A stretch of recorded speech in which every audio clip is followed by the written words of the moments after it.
Dan satu anak panah berhasil mengenai lengan Guan Yu. Karena anak panah itu beracun, Guan Yu saat itu juga langsung roboh dan dibawa kembali ke markas. Tajian ni hao, namaku Intan, selamat datang di channel aku, Dynasty. Hari ini Intan mau ngebahas kematiannya Guan Yu ya guys ya. Jadi ini sudah seri terakhirnya Guan Yu. Total 7 seri, ini video Intan yang ke-7. Dan ini rekor terpanjang, serial terpanjangnya Intan. Soalnya yang kemarin-kemarin Yufu cuma 5 seri, juga yang cuma 5 seri. Ini padahal sudah banyak loh guys. Adegan sing Intan buang ini sudah banyak. Terima kasih buat teman-teman yang sudah sabar nonton dari part 1 sampai part 7. Intan tahu banget ini bukan kisah yang enteng, bukan kisah yang simple kayak Cinderella atau Putri Salju. Sampai Intan itu membaca komennya kalian, ada yang komen harus bawa pulpen sama kertas ini untuk nonton videonya Cik Intan. Ada juga yang ngomong ini videonya Cik Intan ini nggak bisa kalau ditonton cuma sekali, mesti bolak-balik. Kita sudah berusaha menyederhanakan dan banyak banget adegan yang sudah Intan buang. Tapi meskipun Intan sudah berusaha menyederhanakan sesederhana mungkin, tetap aja masih ruwet guys. Oke, buat teman-teman yang belum nonton part 1 sampai part 6-nya, karena ini sudah part 7 ya, yang belum nonton part 1 sampai 6, Intan saranin untuk nonton dulu part 1 sampai part 6-nya. Playlistnya ada di atas ya. Di description box juga sudah Intan taruh, supaya teman-teman dapat memahami seri ke-7 ini lebih baik lagi. Oke, let's start. Kemarin kan ceritanya Intan itu sampai Guan Yu mau merebut Fangzheng, kotanya Cao Cao. Atas saran dari Semayi itu salah satu ahli strategisnya Cao Cao. Dia itu pinter banget. Dia juga saingannya Zhuge Liang, saingan beratnya Zhuge Liang ini Semayi. Semayi ini menyuruh Cao Cao itu untuk mengirim surat ke Sun Quan. Kurang lebih isi suratnya itu kayak gini guys. Sun Quan, Guan Yu itu loh ya kok semakin menjadi-jadi. Dia sudah melenyapkan 2 panglima besarku, merebut kota-kotaku. Ini bahaya loh Sun Quan, kamu gak takut tak habis rebut punyaku nanti daerahmu direbuti semua sama Guan Yu. Kamu katanya niat untuk merebut provinsi Jing. Itu loh, sekarang Guan Yu ada di Fangzheng. Ini kesempatanmu tuh untuk merebut provinsi Jing kalau kamu mau. Kalau kamu butuh bantuan, aku bersedia membantu. Aku nggak minta bagian wis. Jadi kalau misalkan kamu berhasil merebut provinsi Jing, wis seutuhnya itu punyamu. Sun Quan itu baca surat dari Cao Cao itu gembira banget, dia berseri-seri dan menyuruh tatutunya yang bernama Liu Meng untuk merebut provinsi Jing. Tatutu itu pangkat jenderal perang tertinggi ya. Dan Liu Meng ini itu saingannya Guan Yu guys. Nah, Liu Meng ditugasi Sun Quan untuk merebut provinsi Jing, dia langsung melakukan riset. Nah, terus Liu Meng itu lihat, wah di provinsi Jing ini penjagaannya ketat sekali. Lalu Liu Meng itu pulang ke negara Wu dengan muka yang masam dan kecewa. Nggak bisa ini, provinsi Jing ini nggak bisa ditembus, ini terlalu kuat. Penjagaannya terlalu nggak bisa ditembus wis. Jenderal Sun itu jenderal yang masih muda, nggak ada nama, ya masih kaleng-kaleng. Tapi meskipun kaleng-kaleng bukan berarti Jenderal Sun ini bodoh loh ya. Liu Meng itu menyampaikan keluh kesahnya, curhat kepada Jenderal Sun ini. Terus Jenderal Sun ini mengide, gimana kalau kamu ini pura-pura sakit? Idenya Jenderal Sun ini disetujui oleh Sun Quan. Dan dikabarkan Liu Meng sakit keras. Jenderal Sun mendapatkan posisi Tatutu menggantikan Liu Meng. Dan karena memang Liu Meng sakit kerasnya ini digembar-gemborkan dan dibesar-besarkan, kabar ini nyampailah sampai ke telinganya Guan Yu. Guan Yu mendengar bahwa Liu Meng sakit keras dan Jenderal Sun menjadi Tatutu di negeri Wu. Guan Yu ini langsung tertawa terbahak-bahak. Wah, Sun Quan ini loh, otaknya itu kok dia nggak cerdas banget. Masa bocah ingusan diangkat jadi Tatutu? Lalu Guan Yu itu memerintahkan puluhan ribu tentara yang menjaga provinsi Jing itu, dia tarik untuk membantu dia merebut benteng Fang Zheng. Dan keputusan Guan Yu ini jelas saja membuat penjagaan di provinsi Qing ini melemah. Liu Meng itu kan nggak sakit ya, dia kan pura-pura sakit. Mendengar hal ini, dia langsung beraksi.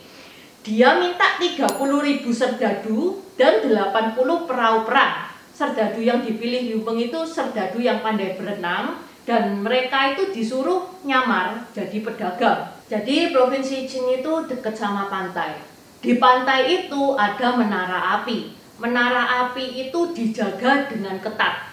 Gunanya menara api itu kalau misalkan ada bahaya, dia itu bisa ngasih tanda.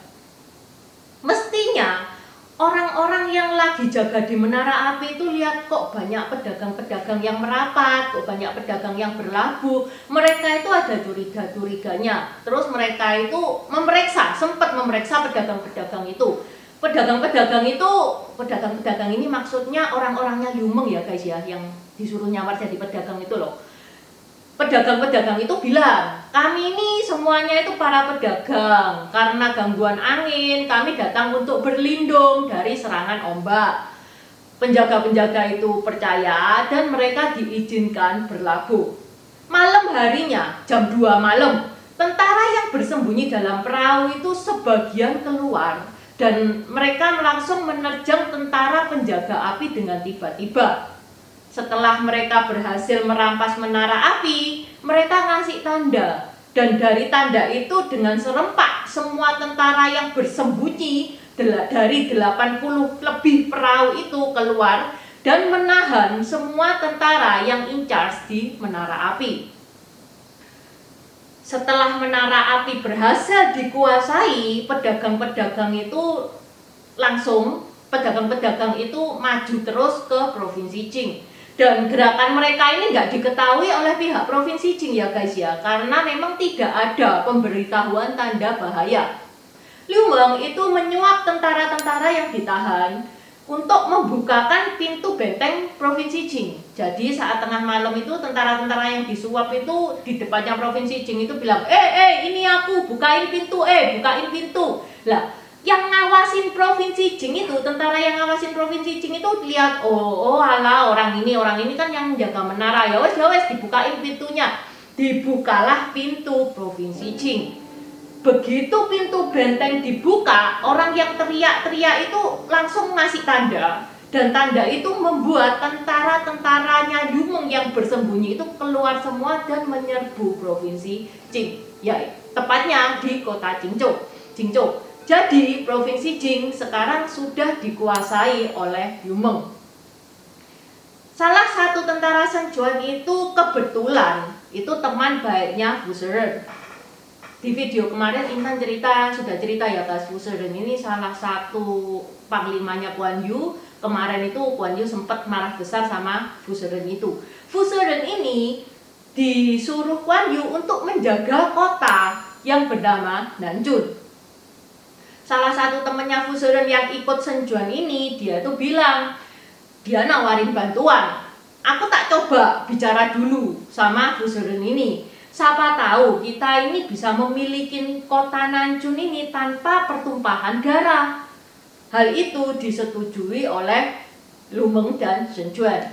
Berangkatlah orang itu membujuk Fu Shiren. Fu Shiren ini kan memang dia itu juga ada sakit hatinya dikit sama Guan Yu karena masalah kemarin. Ya udah, karena memang posisinya juga sudah tidak memungkinkan, Fu Shiren menyerah kepada Shenjuan dan memberikan kota Nanjun pada Shenjuan. Bukan cuman itu saja guys, Fu Shiren ini lalu pergi ke Mi Fang. Mi Fang itu temannya Fu Shiren yang juga dimarahin juga oleh Guan Yu. Mi Fang ini disuruh menjaga kota yang namanya Peng'an. Mi Fang ini sebenarnya dia itu nggak gampang dibujuk guys. Soalnya Mi Fang ini punya adik kandungnya itu juga salah satu panglimanya Liu Bei. Adik kandung yang cewek itu istrinya Liu Bei. Bahkan Liu Bei sudah punya anak dari adik kandungnya Mi Fang ini. Jadi Mi Fang ini semestinya itu nggak mau untuk menyerah, itu dia nggak mau. Saat Fu Shiren ini lagi asik-asiknya merayu Mi Fang, ada salah satu utusan dari Guan Yu itu menghadap. Orang itu bilang gini, Bala tentara kita kekurangan makanan. Aku diperintah Guan Yu untuk mengirim 10.000 karung beras dan Anda diminta mengangkut beras itu on time. Kalau telat, Anda dihukum mati. Mendengar hal ini, Mi Fang ini kebingungan. Loh, Provinsi Jing ini sudah dikuasai Shen Juan. Ya apa caranya kita itu ngirim beras? Fu Sheren nggak pakai babi bu, dia langsung mengeluarkan golok dan dia bunuh utusan dari Guan Yu itu. Mi Fang nggak punya pilihan lain guys, dan dengan terpaksa dia menyerahkan kotanya yaitu Gong'an kepada Shen Juan. Oke, sekarang Intan kembali ke Guan Yu ya guys ya. Guan Yu itu menyuruh anak angkatnya Guan Ping untuk menyerang benteng Fangzheng. Benteng Fangzheng ini dijaga oleh panglimanya Cao Cao yang namanya Yu Jin. Saat Guan Ping dan Yu Jin ini bertengkar, Yu Jin ini bilang sama Guan Ping, by the way, kamu tahu nggak Provinsi Jing itu sudah dikuasai Shen Juan? Kamu daripada bengong-bengong merebut Fangzheng, ya mending kamu rebut balik itu loh Provinsi Jing. Mendengar hal itu dan Guan Ping itu melihat kalau Yu Jin ini dia itu serius ngomongnya, dia langsung mundur dan dia melaporkan hal itu ke bapaknya. Yu Jin itu memang disuruh ngomong gitu guys sama Cao Cao supaya Guan Yu itu narik mundur pasukannya dan tidak menyerang Fangzheng. Guan Yu begitu dikabari itu dia itu nggak percaya.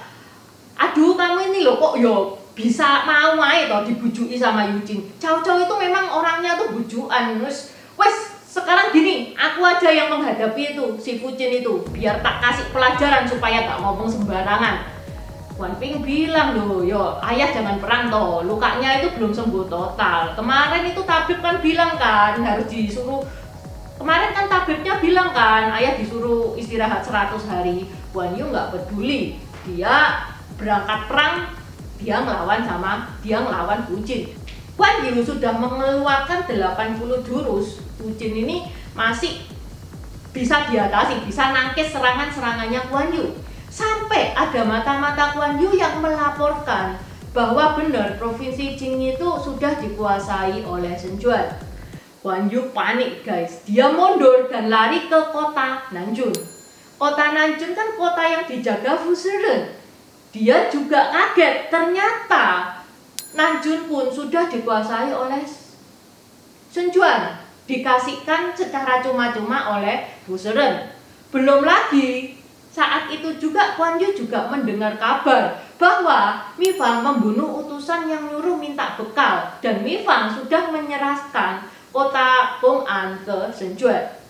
Mendengar hal itu, Guan Yu itu langsung stres dan karena racunnya ini bereaksi, Guan Yu jatuh dari kudanya, Guan Yu roboh dan orang-orang itu langsung ngangkat Guan Yu itu ke markas. Begitu sadar, Guan Yu itu saking emosinya dia sampai bentak-bentakin kakinya kayak gini guys. Terus dia itu juga bolak-balik bilang ke Sima Wanghu, aduh aku itu nyuwesel, aku ndak denger nasihatmu itu aku nyuwesel. Guan Yu ini dia itu berada di kota Haizheng. Dia ngirim utusan untuk minta bantuan dari kota Xiangyang. Tapi sayangnya guys, penguasa kota Xiangyang juga sudah nyerah ke Shen Juan. Guan Yu panik banget karena nggak ada bantuan, nggak ada bekal juga, dan tentaranya Guan Yu itu cuman tersisa 500 saja. Itu pun sudah banyak yang terluka. Dalam kondisi sekarat seperti itu, Cuke Jin datang menemui Guan Yu. Cuke Jin itu kakak kandungnya Cuke Liang ya guys ya. Kalau Cuke Liang kan penasehatnya Liu Bei, satu tim sama Guan Yu. Cuke Jin enggak, Cuke Jin ini penasehatnya Shen Juan yang notabene musuhnya Liu Bei. Cuke Ling datang menemui Guan Yu, dia mau merayu Guan Yu supaya membela Shen Juan, supaya membelot. Ya tentu saja kan Guan Yu nggak mau. Sampai anaknya Guan Yu itu yang bernama Guan Ping, dia itu mau membunuh Cuke Jin kan, dia sudah keluarin pedang. Sama Guan Yu dilarang, weh ojo dia kakaknya Cuke Liang, kalau kamu bunuh dia itu ya bisa merusak hubungan sama paman loh. Cuke Jin ini ada perasaan kecewa-kecewanya ya guys ya, soalnya Cuke Jin ini aslinya dia itu niatnya itu baik. Ya udah, akhirnya Cuke Jin bilang apa adanya ke Shen Juan kalau Guan Yu lebih memilih perang daripada menyerah. Oke, perang ya perang. Ya apa Liu Meng? Rencanamu Liu Meng? Jadi Liu Meng itu berencana menempatkan 5.000 tentara di sebelah utara kota Maicheng. Itu ada jalanan kecil, itu jarang dilewati orang. Liu Meng menempatkan 5.000 tentara di sana. Ya udah, Sun Quan setuju saja sama Liu Meng itu. Kembali lagi ke Guan Yu. Guan Yu yang ada di kota Maicheng itu dia itu tanya salah satu penduduk di sana. Mbak, jalan ke arah utara itu bisa terus kemana? Dan ya apa keadaan jalan di situ itu gimana? Penduduk itu bilang, jalan kecil itu bisa terus ke arah Sichuan, tapi jalannya kecil tuan dan itu berbahaya. Guan Yu mendengar kabar itu dia langsung gembira dan dia menginformasikan ke seluruh pasukannya untuk melewati jalan kecil itu. Sama Wang Hu itu menasehati Guan Yu lagi. Loh tuan, yuk kita jangan melewati jalan itu, jalan kecil itu, kita lewat jalan besar aja. Lewat jalan kecil itu berbahaya, nanti gimana kalau ada pasukannya Liu Meng sembunyi di sana? Guan Yu, dasar memang Guan Yu itu keras kepala, dia bersikukuh kepingin melewati jalan itu. Sama Wang Hu ini diceritakan di novelnya, dia itu sempat menangis. Mendengar keputusannya Guan Yu itu dia sempat menangis guys. Apa yang ditakutkan sama Wang Hu benar-benar terjadi. Guan Yu saat melewati jalan kecil itu bersama pasukan-pasukannya, pasukan Liu Meng sudah bersembunyi di sana. Dan tadi Intan sudah cerita, pasukan Liu Meng yang bersembunyi di sana 5.000, sedangkan pasukan Guan Yu 500 orang itu pun sudah compang-camping plus kelaparan. Guan Yu bertarung dan dia berhasil meloloskan diri dengan segelintir pasukannya. Tapi setelah lari 10 km, Guan Yu tuh maunya istirahat. Dia mau mengistirahatkan kudanya. Saat dia istirahat, ada pasukan Liu Meng lagi yang sudah standby di tempat itu. Pasukan Liu Meng yang masih fresh. Sampai akhirnya kudanya Guan Yu itu tergencet, terbelilit tambang. Guan Yu jatuh dan ditangkap beserta anaknya Guan Ping. Mereka berdua dihadapkan kepada Sun Quan. Sun Quan itu melihat Guan Yu itu dia bilang gini, sudah lama loh aku itu kagum sama kamu. Makanya aku tuh pengen berbesan sama kamu, tapi kamu tolak. Sekarang kamu tawananku. Gimana ini? Kamu mau nyerah? Sama Guan Yu dijawab, aku ini loh sudah sumpah saudara sama Liu Bei. Aku tuh lebih baik mati daripada berkhianat. Hari ini sudah waktunya aku mati. Wes lah, kamu nggak usah banyak bicara.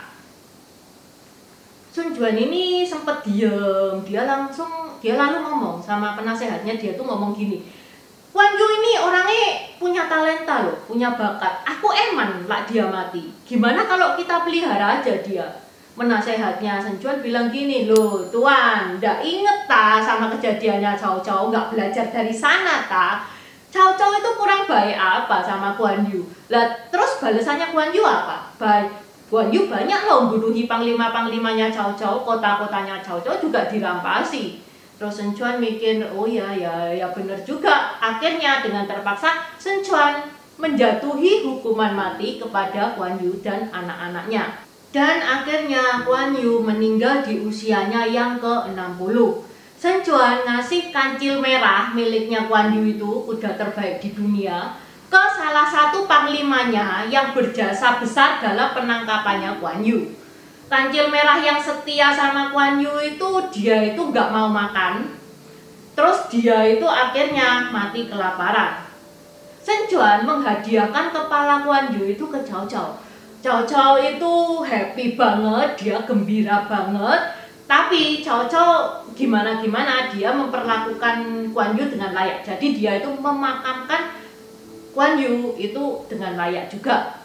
Sampai di sini dulu ceritanya Intan. Teman-teman, COVID ini naik drastis loh teman-teman. Jadi teman-teman stay safe dan nggak usah keluar-keluar, nonton aja channel Dinasti terus. Next video Intan mau bahas di luar Three Kingdom. Sampai di sini dulu dan terima kasih sudah menonton. Terima kasih udah nonton channel ini sampai habis. Dukung aku terus berkarya dengan klik subscribe dan bunyikan lonceng di bawah ya guys.